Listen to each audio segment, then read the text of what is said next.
Hello student, welcome to my YouTube channel learning zone. तो चलिए दोस्तों, हम आज आप लोग को बिहार पॉलिटेक्निक एंट्रेंस एग्जाम 2022 के पूछे जाने वाले कुछ क्वेश्चन को हम वीवीआई क्वेश्चन को करवाने जा रहे हैं। तो आप लोग वीडियो में लास्ट तक बने रहिएगा। तो चलिए, हम आज आप लोग को करवाने जा रहे हैं केमिस्ट्री के रिलेटेड, जो कि है धातु अधातु एवं धातु कर्म से रिलेटेड क्वेश्चन है। तो आप लोग वीडियो को ध्यान से देखिएगा। तो चलिए हम स्टार्ट करते हैं इस वीडियो को। देखिए फर्स्ट क्वेश्चन की ओर हम लोग चलते हैं। देखिए फर्स्ट क्वेश्चन में क्या है। फर्स्ट क्वेश्चन है कॉपर का मुख्य यश क्या है। फर्स्ट क्वेश्चन में है कॉपर का मुख्य यश क्या है, बताइए। कोराइलाइट है, कॉपर पाइराइट है, गैलेना है या सिनेवार है। क्या होगा इसका सही आंसर, बताइए आप लोग। क्या होगा, कॉपर का मुख्य यश क्या है। ऑप्शन में दिया गया है कोराइलाइट या कॉपर पाइराइट या गैलेना या सिनेवार। देखिए बहुत ही इजी क्वेश्चन है, आप लोग 10th में ये सब पढ़े होंगे। कॉपर का मुख्य यश क्या है, क्रायोलाइट है या कॉपर पाइराइट है या गैलेना है या सिनेवार है। तो चलिए हम इसका सही आंसर बताते हैं। कॉपर का मुख्य यश क्या है, तो कॉपर का मुख्य यश कॉपर पाइराइट है। ठीक है, तो कॉपर पाइराइट का फार्मूला भी पूछ सकता है। तो कॉपर पाइराइट का फार्मूला क्या होता है, CuFeS2 होता है। ठीक है, तो चलिए हम लोग चलते हैं नेक्स्ट क्वेश्चन की ओर। नेक्स्ट क्वेश्चन क्या है, नेक्स्ट क्वेश्चन है निम्नलिखित में से किस धातु का भूपट्टी में सर्वाधिक बहुमूल्य है। क्या है, निम्नलिखित में से किस धातु का भूपट्टी में सर्वाधिक स्थान पाया जाता है, क्या है। ऑप्शन में दिया गया आयरन, एल्युमिनियम, सोडियम या मैग्नीशियम। क्या होता है, भूपट्टी में सर्वाधिक मात्रा में क्या पाया जाता है। आयरन पाया जाता है Fe, या एल्युमिनियम Al, या सोडियम Na, या तो मैग्नीशियम Mg। क्या पाया जाता है, बताइए आप लोग। भूपट्टी में सर्वाधिक मात्रा में क्या पाया जाता है, क्या होगा इसका सही आंसर, बताइए। निम्नलिखित में से किस धातु का भूपट्टी में सर्वाधिक बहुमूल्य है, आयरन का या एल्युमिनियम का या सोडियम का या मैग्नीशियम का। क्या होगा इसका सही आंसर, तो चलिए हम इसका सही आंसर देखते हैं। तो देखिए निम्नलिखित में से किस धातु का भूपट्टी में सर्वाधिक बहुमूल्य है, तो एल्युमिनियम का। ठीक है, इसलिए इसका राइट आंसर बी हो जाएगा, एल्युमिनियम। चलिए चलते हैं हम लोग नेक्स्ट क्वेश्चन की ओर। देखिए नेक्स्ट क्वेश्चन में है कौन सी धातु अपने ही ऑक्साइड से रक्षित होता है। कौन सी धातु अपने ऑक्साइड से रक्षित होता है। ऑप्शन में दिया गया सोना, एल्युमिनियम, चांदी या लोहा। कौन सी धातु होता है जो अपने ऑक्साइड से रक्षित होता है वो। ऑप्शन में दिया गया सोना, एल्युमिनियम, चांदी और लोहा। कौन रहता है, कौन सी धातु अपने ही ऑक्साइड से रक्षित रहता है, बताइए।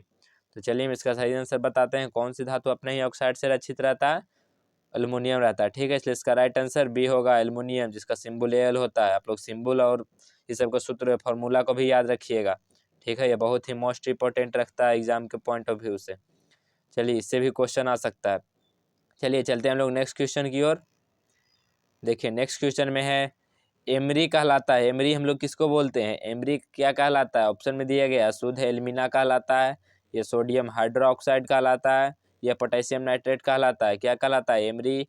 एमरी हम लोग किसको बोलते हैं, एमरी हम लोग बोलते हैं किसको है, अशुद्ध एल्यूमिना को बोलते हैं, या सोडियम हाइड्रोक्साइड को बोलते हैं, या पोटेशियम नाइट्रेट को बोलते हैं। तो बताइए क्या होगा। ऑप्शन डी में है सभी। किसको हम लोग बोलेंगे एमरी, एमरी किसको हम लोग बोलते हैं। ऑप्शन में दिया गया है शुद्ध एल्यूमिना को, या सोडियम हाइड्रोक्साइड को, या पोटेशियम नाइट्रेट को। तो चलिए हम इसका सही आंसर बताते हैं। एमरी एमरी हम लोग किसको बोलते हैं, एमरी शुद्ध एल्यूमिना को बोलते हैं। ठीक है, इसलिए इसका राइट आंसर ये होगा, शुद्ध एल्यूमिना। चलिए हम लोग चलते हैं नेक्स्ट क्वेश्चन की ओर। देखिए नेक्स्ट क्वेश्चन में है निम्नलिखित में से किसका उपयोग पेट की अम्लता को हटाने के लिए किया जाता है। निम्नलिखित में से किसका उपयोग पेट की अम्लता को हटाने के लिए किया जाता है, बताइए। ऑप्शन में दिया गया है मैग्नीशियम क्लोराइड को, या मैग्नीशियम सल्फेट को, या मैग्नीशियम हाइड्रोक्साइड को, या मैग्नीशियम एसीटेट को। किसको हम लोग उपयोग करते हैं पेट की अम्लता को दूर करने के लिए। ऑप्शन में दिया गया है मैग्नीशियम क्लोराइड को, मैग्नीशियम सल्फेट को, मैग्नीशियम हाइड्रोक्साइड को, मैग्नीशियम एसीटेट को। क्या होगा इसका सही आंसर, बताइए आप लोग। निम्नलिखित में से किसका उपयोग पेट की अम्लता को हटाने के लिए करते हैं हम लोग। तो चलिए हम इसका सही आंसर बताते हैं। पेट की अम्लता को हटाने के लिए हम लोग किसका उपयोग करते हैं, तो करते हैं हम लोग मैग्नीशियम हाइड्रोक्साइड को। ठीक है, मैग्नीशियम हाइड्रोक्साइड का उपयोग करते हैं हम लोग पेट की अम्लता को हटाने के लिए। इसका क्या होता है फार्मूला, तो OH का हॉल ट्वाइस होता है, ठीक है। इसी को हम लोग बोलते हैं मैग्नीशियम हाइड्रोक्साइड, MgO2 को, MgOH के हॉल ट्वाइस को हम लोग बोलते हैं मैग्नीशियम हाइड्रोक्साइड, ठीक है। चलिए नेक्स्ट क्वेश्चन की ओर हम लोग चलते हैं। देखिए नेक्स्ट क्वेश्चन में है मिल्क ऑफ मैग्नीशिया होता है, मिल्क ऑफ मैग्नीशिया क्या होता है, मिल्क ऑफ मैग्नीशिया क्या होता है। ऑप्शन में दिया गया है मैग्नीशियम कार्बोनेट होता है, या सोडियम बाई कार्बोनेट होता है, या कैल्शियम हाइड्रोक्साइड होता है, या मैग्नीशियम हाइड्रोक्साइड होता है। क्या होता है milk of magnesia, milk of magnesia हम लोग किसको बोलते हैं, बताइए क्या होगा इसका सही आंसर। मिल्क ऑफ मैग्नीशिया क्या होता है, मैग्नीशियम कार्बोनेट होता है, या सोडियम बाई कार्बोनेट होता है, या कैल्शियम हाइड्रोक्साइड होता है, या मैग्नीशियम हाइड्रोक्साइड होता है। तो चलिए हम इसका सही आंसर देखते हैं। मिल्क ऑफ मैग्नीशिया हम लोग किसको बोलते हैं, milk of magnesia magnesium hydroxide को बोलते हैं, ठीक है। Milk of magnesia magnesium hydroxide को बोलते हैं, जिसका सूत्र होता है MgOH का होल ट्वाइस, ठीक है। इसलिए इसका राइट आंसर डी होगा, मैग्नीशियम हाइड्रोक्साइड को ही हम लोग बोलते हैं मिल्क ऑफ मैग्नीशिया। चलिए चलते हैं हम लोग नेक्स्ट क्वेश्चन की ओर। देखिए नेक्स्ट क्वेश्चन में है साधारण नमक है, साधारण नमक क्या है इसमें से, बताइए साधारण नमक, साधारण नमक क्या होता है, NaCl, ठीक है। तो NaCl का क्या नाम होता है बताइए। ऑप्शन में दिया गया है सोडियम बाइकार्बोनेट, या सोडियम क्लोराइड, या सोडियम बाइकार्बोनेट, या सोडियम हाइड्रोक्साइड। क्या होता है साधारण नमक, साधारण नमक NaCl, NaCl का क्या नाम होता है, सोडियम बाइकार्बोनेट होता है, या सोडियम क्लोराइड होता है, या सोडियम कार्बोनेट होता है, या सोडियम हाइड्रोक्साइड होता है। क्या होगा इसका सही आंसर। तो चलिए हम इसका सही आंसर बताते हैं। साधारण नमक का क्या होता है, तो साधारण नमक हम लोग क्या बोलते हैं, सोडियम क्लोराइड, ठीक है। इसी का होता है NaCl, सूत्र इसी का होता है NaCl, सोडियम क्लोराइड होगा इसका सही आंसर, ऑप्शन नंबर बी। चलिए चलते हैं हम लोग नेक्स्ट क्वेश्चन की ओर। देखिए नेक्स्ट क्वेश्चन में है फोटोग्राफिक में प्रयोग किए जाने वाले हाइपोबिलियन का रासायनिक नाम क्या है। फोटोग्राफी जब हम लोग करते हैं तो उसमें हाइपोबिलियन का रासायनिक नाम रहता है, वो क्या होता है। ऑप्शन में दिया गया है सोडियम हाइड्रोक्साइड होता है वो, या सोडियम थायोसल्फेट होता है, या सिल्वर ब्रोमाइड होता है, या हाइड्रोजन पेरोक्साइड होता है। क्या होता है फोटोग्राफी में प्रयोग किए जाने वाले हाइपोबिलियन का रासायनिक नाम क्या होता है। फोटोग्राफी में प्रयोग किए जाने वाले हाइपोबिलियन का रासायनिक नाम क्या होता है। ऑप्शन में दिया गया है sodium hydroxide, sodium thiosulphate, silver bromide, hydrogen peroxide. तो चलिए हम इसका सही आंसर बताते हैं। फोटोग्राफी में प्रयोग किए जाने वाले हाइपोबिलियन का क्या नाम होता है, वो होता है सोडियम थायोसल्फेट, ठीक है। इसलिए इसका राइट आंसर बी हो जाएगा, सोडियम थायोसल्फेट। सोडियम थायोसल्फेट का क्या फार्मूला होता है, Na2SO2O3, ठीक है। इसी को हम लोग बोलते हैं सोडियम थायोसल्फेट, Na2SO2O3 को, इसलिए इसका राइट आंसर बी होगा, सोडियम थायोसल्फेट। चलिए हम लोग चलते हैं नेक्स्ट क्वेश्चन की ओर। देखिए नेक्स्ट क्वेश्चन है मैग्नीशियम धातु का निष्कर्षण मुख्यतः किस अयस्क से किया जाता है। बताइए मैग्नीशियम धातु का निष्कर्षण हम लोग किस अयस्क से करते हैं, मैग्नीशियम धातु का निष्कर्षण मुख्यतः किस अयस्क से किया जाता है। चलिए ऑप्शन हम देते हैं आप लोग को। ऑप्शन में है डोलेमाइट, मैग्नेसाइट, कीसेसाइट, या कर्नालाइट। किससे हम लोग करते हैं मैग्नीशियम धातु का मुख्यतः निष्कर्षण हम लोग किससे करते हैं। ऑप्शन में दिया गया है डोलोमाइट, मैग्नेसाइट, कीसेराइट, या कर्नालाइट। आप लोग ये सब 10 में पढ़े होंगे धातु एवं अधातु यूनिट से, ठीक है। तो बताइए इसका क्या होगा सही आंसर। मैग्नीशियम धातु का मुख्यतः निष्कर्षण किससे किया जाता है। ऑप्शन में दिया गया है डोलेमाइट, मैग्नेसाइट, कीसेसाइट, या कर्नालाइट। तो चलिए हम इसका सही आंसर बताते हैं। मैग्नीशियम धातु का मुख्यतः निष्कर्षण किया जाता है कर्नालाइट से, ठीक है। इसलिए इसका राइट आंसर डी होगा, कर्नालाइट। चलिए हम लोग चलते हैं नेक्स्ट क्वेश्चन की ओर। देखिए नेक्स्ट क्वेश्चन है समुद्री जल में सर्वाधिक मात्रा में पाए जाने वाला लवण है, क्या है। लवण कौन है सर्वाधिक मात्रा में पाए जाने वाला लवण समुद्री जल में।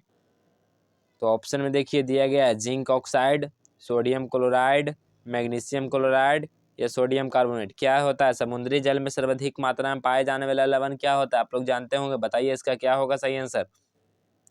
समुद्री जल में सर्वाधिक मात्रा में पाए जाने वाला लवण क्या होता है। ऑप्शन में दिया गया है zinc oxide, sodium chloride, magnesium chloride, या सोडियम कार्बोनेट। क्या होगा इसका सही आंसर।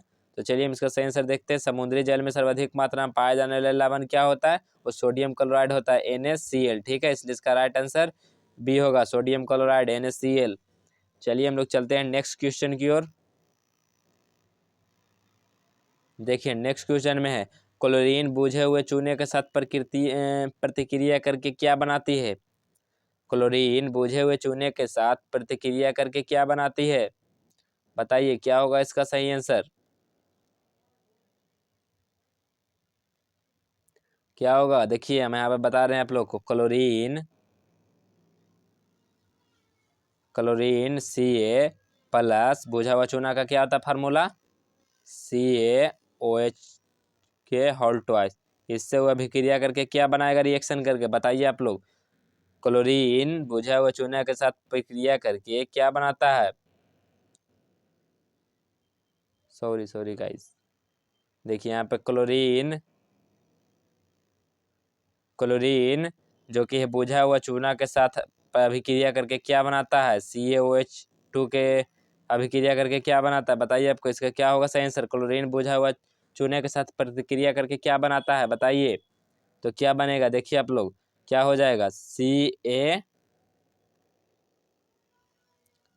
देखिए इससे अभिक्रिया करेगा तो क्या आ जाएगा? OCl2 की होल 2 प्लस हाइड्रोजन गैस। ठीक है, हाइड्रोजन गैस निकसेगा तो क्या हो जाएगा इसका? H2। तो देखिए क्या होगा? CaOCl2 हम लोग किसको बोलते हैं? क्लोरीन बुझा हुआ चूना के साथ क्रिया करके क्या बनाता है? तो क्या बनाता है? तो ब्लीचिंग पाउडर बनाता है। ठीक है, अब ब्लीचिंग पाउडर को हम लोग क्या डिनोट करते हैं, किस फार्मूला से? तो CaOCl2 के होल ट्वाइस। ठीक है, तो देखिए CaOCl2 होल ट्वाइस हो जाएगा ब्लीचिंग पाउडर, इसलिए इसका राइट आंसर डी होगा, ब्लीचिंग पाउडर। चलिए चलते हैं हम लोग नेक्स्ट क्वेश्चन की ओर। देखिए नेक्स्ट क्वेश्चन में, चूना पत्थर का रासायनिक नाम क्या है? चूना पत्थर का रासायनिक नाम क्या है? ऑप्शन में दिया गया है, कैल्शियम कार्बोनेट है, या कैल्शियम क्लोराइड है, या कैल्शियम सल्फेट है, या कैल्शियम ऑक्साइड है। क्या है चूना पत्थर का रासायनिक नाम? बताइए क्या होगा सही आंसर? चूना पत्थर का रासायनिक नाम क्या है? कैल्शियम कार्बोनेट है, या कैल्शियम क्लोराइड है, या कैल्शियम सल्फेट है, या कैल्शियम ऑक्साइड है? तो चलिए हम इसका सही आंसर बता देते हैं। तो चूना पत्थर का रासायनिक नाम क्या है? कैल्शियम कार्बोनेट है। ठीक है, इसका फार्मूला होता है CaCO3। ठीक है, इसी को हम लोग बोलते हैं कैल्शियम कार्बोनेट, इसलिए इसका राइट आंसर ये होगा। कैल्शियम कार्बोनेट को हम लोग बोलते हैं चूना पत्थर। चूना पत्थर का रासायनिक नाम कैल्शियम कार्बोनेट है। ठीक है, चलिए हम लोग चलते हैं नेक्स्ट क्वेश्चन की ओर। देखिए नेक्स्ट क्वेश्चन में है, उपस्थित तथा अस्थियों के निर्माण एवं संप्रेषण में आवश्यक तत्व क्या है? ऑप्शन में दिया गया है, मैग्नीशियम, सिलिकॉन, नेक्स्ट देखिए ऑप्शन, जस्ता, कैल्शियम। क्या होगा इसका सही आंसर? बताइए। क्वेश्चन है, उपस्थित तथा अस्थियों के निर्माण के संप्रेषण में आवश्यक तत्व क्या है, इसमें से बताइए।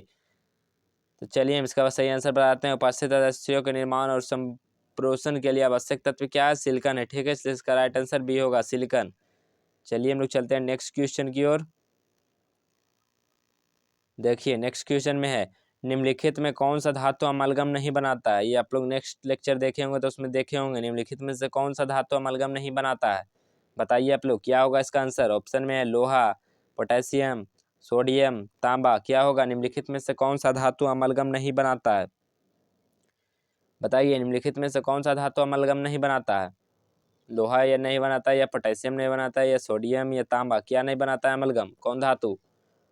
तो चलिए हम इसका सही आंसर बताते हैं। कौन अमलगम नहीं बनाता? वो लोहा नहीं बनाता। ठीक है, Fe, इसी को हम लोग बोलते हैं आयरन। निम्नलिखित में से कौन सा धातु अमलगम नहीं बनाता है? तो लोहा अमलगम नहीं बनाता है। ठीक है, इसलिए इसका राइट आंसर ये होगा, लोहा। चलिए चलते हैं हम लोग नेक्स्ट क्वेश्चन की ओर।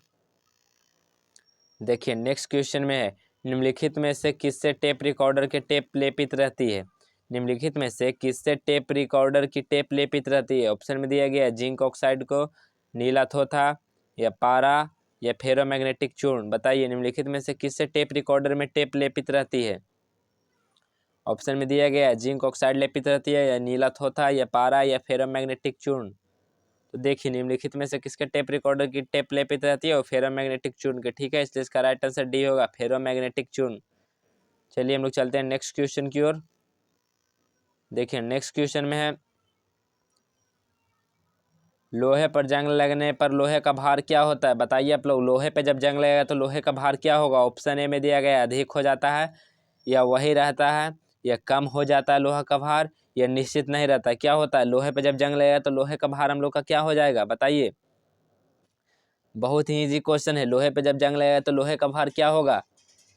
अधिक हो जाता है या वही रहता है या कम हो जाता है या निश्चित नहीं रहता है? क्या होता है, लोहे पे जंग लगेगा तो लोहे का भार क्या होगा, अधिक हो जाता है। ठीक है, इसलिए इसका राइट आंसर ये होगा। आप लोग ये सब याद रखिएगा, लोहे पे जब जंग लगेगा तो लोहे का भार अधिक हो जाता है। चलिए हम लोग चलते हैं नेक्स्ट क्वेश्चन की ओर। देखिए नेक्स्ट क्वेश्चन में है, लोहे का शुद्धतम रूप क्या है? लोहे का सबसे शुद्धतम रूप किसको माना जाता है? ऑप्शन में दिया गया है, पिटवा लोहा को, या स्टील को, या स्टेनलेस स्टील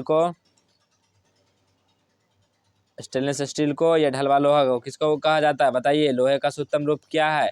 लोहे का शुद्धतम रूप हम लोग किसको बोलते हैं? ऑप्शन में दिया गया है, पिटवा लोहा को, स्टील को, स्टेनलेस स्टील को, या ढलवा लोहा को, हम लोग किसको बोलते हैं लोहे का शुद्धतम रूप? तो चलिए हम इसका सही आंसर देखते हैं। लोहे का शुद्धतम रूप हम लोग किसको बोलते हैं? पिटवा लोहा को। ठीक है, तो इसका राइट आंसर ये हो जाएगा, पिटवा लोहा, जो कि लोहे का शुद्धतम रूप होता है। ठीक है, चलिए हम लोग चलते हैं नेक्स्ट क्वेश्चन की ओर। देखिए नेक्स्ट क्वेश्चन में है, निम्नलिखित में से कौन सी धातु नाइट्रोजन में जलती है? बताइए, निम्नलिखित में से कौन सी धातु नाइट्रोजन में जलने लगती है? बताइए, ऑप्शन में दिया गया है, देखिए, प्लेटिनम, सोडियम, कैल्शियम या मैग्नीशियम। बताइए कौन है जो नाइट्रोजन के साथ जलने लगती है? कौन सी धातु है जो नाइट्रोजन में जलने लगती है? ऑप्शन में दिया गया है, प्लेटिनम, सोडियम, कैल्शियम, मैग्नीशियम। तो बताइए कौन है जो नाइट्रोजन में जलने लगती है? तो चलिए हम इसका सही आंसर बताते हैं, ये मैग्नीशियम जो है नाइट्रोजन में जलने लगती है। ठीक है, तो इसका राइट आंसर डी होगा, मैग्नीशियम। चलिए हम लोग चलते हैं नेक्स्ट क्वेश्चन की ओर। देखिए नेक्स्ट क्वेश्चन में है, बॉक्साइट से एल्युमिनियम धातु का निष्कर्षण किया जाता है, किस विधि द्वारा किया जाता है? बॉक्साइट से हम लोग एल्युमिनियम का निष्कर्षण करते हैं, वो किस मेथड द्वारा होता है? ऑप्शन में दिया गया है, वर्णलेखन द्वारा, ऊर्ध्वपातन द्वारा, प्रभाजी आसवन द्वारा, या विद्युत अपघटन द्वारा। किसके द्वारा होता है? बॉक्साइट से एल्युमिनियम धातु का निष्कर्षण किससे किया जाता है? बॉक्साइट से एल्युमिनियम धातु का निष्कर्षण किया जाता है किससे? ऑप्शन में दिया गया है, वर्णलेखन द्वारा, ऊर्ध्वपातन द्वारा, प्रभाजी आसवन द्वारा, या विद्युत अपघटन द्वारा। क्या होगा इसका सही आंसर? बॉक्साइट से एल्युमिनियम धातु का निष्कर्षण किससे किया जाता है? तो बॉक्साइट से एल्युमिनियम धातु का निष्कर्षण किससे किया जाता है? तो विद्युतीय अपघटन द्वारा। ठीक है, इसका राइट आंसर डी होगा, विद्युतीय अपघटन द्वारा। चलिए हम लोग चलते हैं नेक्स्ट क्वेश्चन की ओर। देखिए नेक्स्ट क्वेश्चन में है, चाकू से काटे जा सकने वाली धातु क्या है? चाकू से काटे जाने वाली धातु क्या है? ऑप्शन में दिया गया है, सीसा, लोहा, तांबा या सोडियम। कौन है चाकू से काटे जाने वाली धातु क्या रहा है? बताइए, चाकू से काटे जाने वाले धातु क्या है? ये ऑप्शन में बताइए, सीसा है, लोहा है, या तांबा है, या सोडियम है। आप लोग इसको बताइए क्या होगा सही आंसर। बहुत ही सिंपल क्वेश्चन है। सीसा को हम लोग चाकू से काट सकते हैं तो नहीं, लोहा को हम लोग चाकू से काट सकते हैं नहीं, तांबा को हम लोग चाकू से काट सकते हैं नहीं, और सोडियम को काट सकते हैं यस, इसलिए इसका राइट आंसर डी होगा, सोडियम। आप लोग ये सब याद कीजिएगा, चाकू से काटे जाने वाली धातु क्या है? सोडियम है। ठीक है, चलिए हम लोग चलते हैं नेक्स्ट क्वेश्चन की ओर। देखिए नेक्स्ट क्वेश्चन में, धातुओं के ऑक्साइड प्रायः क्या होते हैं? धातुओं के ऑक्साइड प्रायः क्या होते हैं? ऑप्शन में दिया गया, क्षारीय होते हैं, या अम्लीय होते हैं, या उदासीन होते हैं, या उभयधर्मी होते हैं। क्या होते हैं धातुओं के ऑक्साइड प्रायः क्या होते हैं? क्षारीय होते हैं, या अम्लीय होते हैं, या उदासीन होते हैं, या उभयधर्मी होते हैं। क्या होते हैं बताइए आप लोग, धातुओं के ऑक्साइड प्रायः क्या होते हैं? तो धातुओं के ऑक्साइड प्रायः क्या होते हैं? क्षारीय होते हैं। ठीक है, इसलिए इसका राइट आंसर ये होगा, धातु के ऑक्साइड प्रायः क्षारीय होगा। ठीक है, और आ धातु यहाँ रहता है, धातु के प्रायः ऑक्साइड क्या होते हैं? तो वो होते हैं अम्लीय होते हैं। ठीक है, अगर धातु का पूछा जाए धातु के ऑक्साइड क्या होते हैं, तो क्षारीय होते हैं, इसलिए इसका राइट आंसर ये होगा, क्षारीय। चलिए हम लोग चलते हैं लास्ट क्वेश्चन की ओर। देखिए लास्ट क्वेश्चन है, निम्न में कौन सा तत्व धातु नहीं है? निम्न में कौन सा तत्व धातु नहीं है? तो देखिए ऑप्शन में दिया गया, सोना, चांदी, लोहा या एंटीमनी। कौन है निम्न में से कौन सा तत्व धातु नहीं है? बताइए, निम्न में कौन सा तत्व धातु नहीं है? ऑप्शन में दिया गया, सोना, तांबा, लोहा, एंटीमनी। वो धातु नहीं है, बताइए निम्न में कौन सा धातु नहीं है? क्या होगा इसका सही आंसर? निम्न में कौन सा तत्व धातु नहीं है? ऑप्शन में दिया गया, सोना, तांबा, लोहा, एंटीमनी। तो चलिए हम इसका सही आंसर बताते हैं। देखिए धातु, ये तीनों धातु है, सोना, तांबा, लोहा, ये देखिए धातु है, लेकिन एंटीमनी ये धातु नहीं है। ठीक है, ये तत्व धातु नहीं है, इसलिए इसका राइट आंसर डी हो जाएगा, एंटीमनी। तो देखिए आज के लिए 22 क्वेश्चन करवाया गया, इसका देखिए सेकंड पार्ट आप लोग को कल मिलेगा, तो आप लोग कल का वीडियो जरूर देखिएगा, तभी आप लोग का ये धातु एवं अधातु का चैप्टर क्लियर होगा। इससे भी बहुत सारे क्वेश्चन पूछे जाते हैं बिहार पॉलिटेक्निक एंट्रेंस एग्जाम में। ठीक है, तो हम कल मिलेगा इसका नेक्स्ट पार्ट। तो अगर आप लोग अभी लर्निंग जोन को अभी तक सब्सक्राइब नहीं किए हैं तो चैनल को सब्सक्राइब कीजिएगा, एवं वीडियो को लाइक शेयर एंड चैनल को सब्सक्राइब जरूर कीजिएगा। आज के लिए बस इतना ही। मिलते हैं नेक्स्ट वीडियो में नए यूनिट के साथ और नए टॉपिक के साथ। तब तक के लिए इतना ही, धन्यवाद।